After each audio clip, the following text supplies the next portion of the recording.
Law at Work is sponsored by Perrett van Niekerk Woodhouse Macholo, leading labour law specialists representing businesses throughout South and Southern Africa, as well as Case Law, the quick, fast and easy labour law search engine.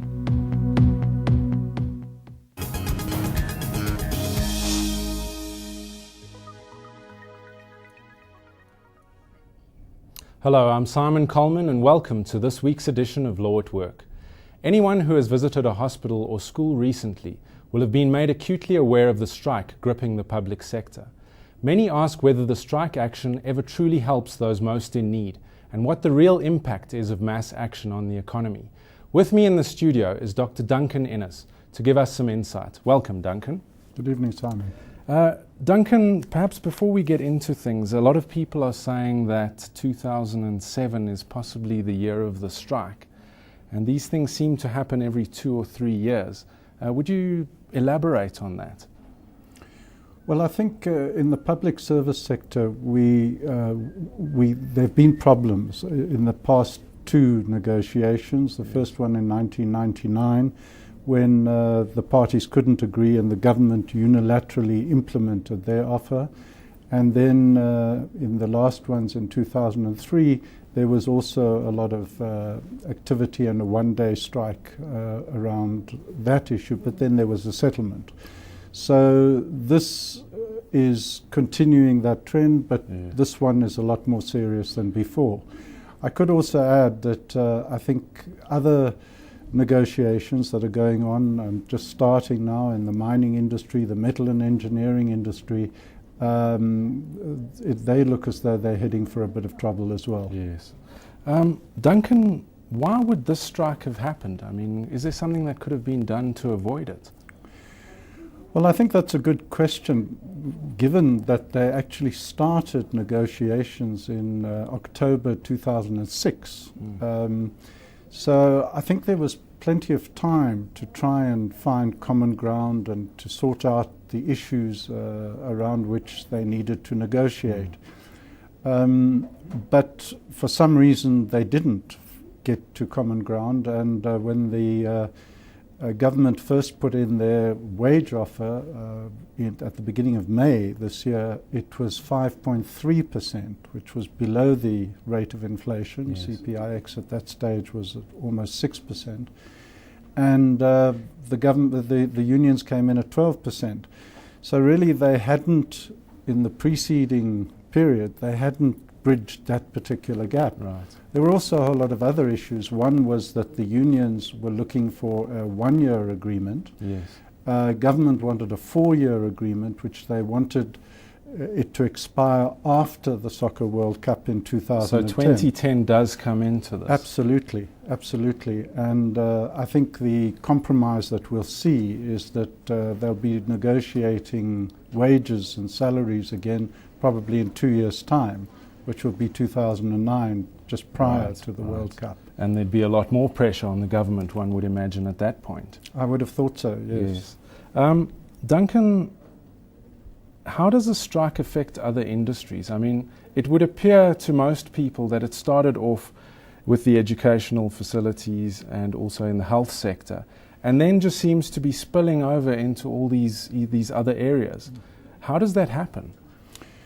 Well, you know, I think firstly, if one looks at the demands that the 19 public sector unions are making, I think other workers in other industries sympathize with those demands because, you know, government has moved from 5.3 to 6% to 6.5%, and they're currently at 7.25%. But the inflation rate, CPIX, is running at 6.3%, as we know. But more importantly, food inflation is up at 8.6%.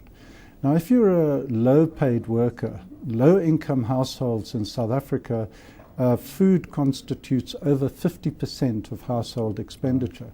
So if you've got an 8.6% food increase with maize meal running at over 30%, that puts serious financial pressure on the household. Absolutely. So as far as other workers, low-paid workers are concerned, they sympathize with the public service sector in going for an increase which is well above inflation and closer to the food inflation index. Yes.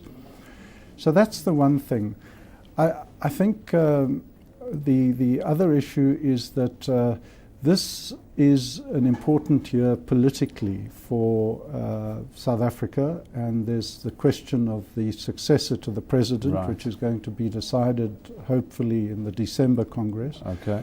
And I think the COSATU unions in particular in the public service sector are flexing their muscles around this, and the whole of COSATU, I think, has a political position. Yes. So I think their unions in other sectors, yes, are also therefore sympathetic to the strike, right, that the public service sector workers are embarking on. That being the case, one wonders if it really all is about money.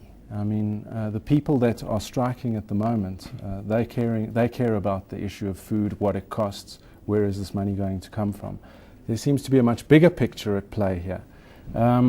Could you elaborate on that?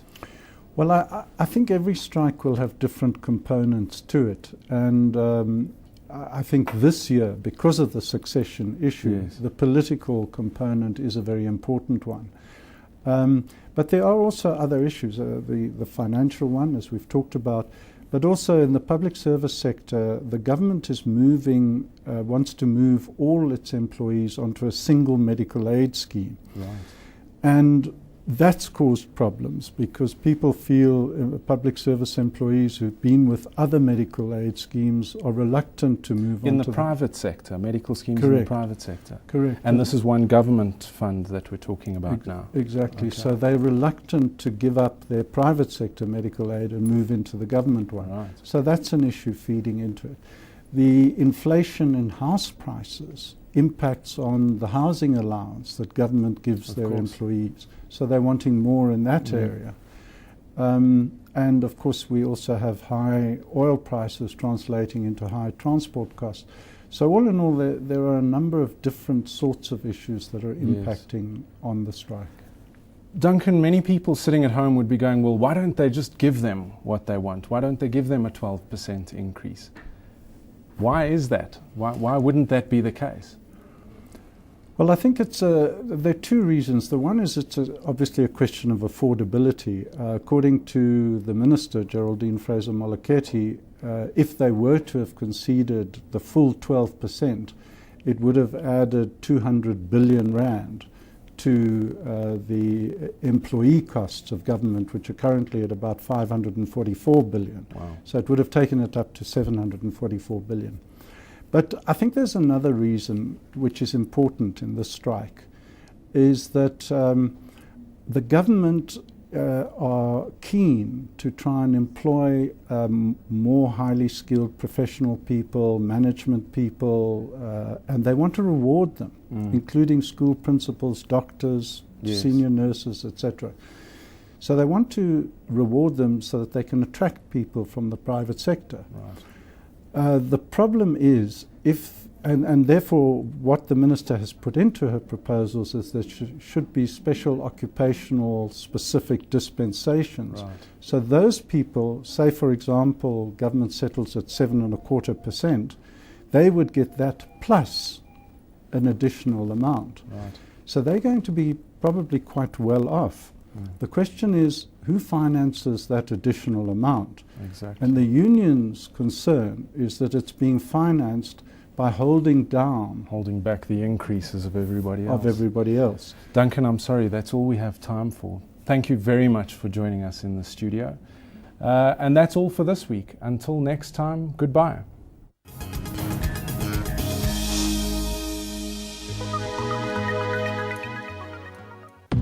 Law at Work is sponsored by Perrett van Niekerk Woodhouse Macholo, leading labour law specialists representing businesses throughout South and Southern Africa, as well as Case Law, the quick, fast and easy labour law search engine.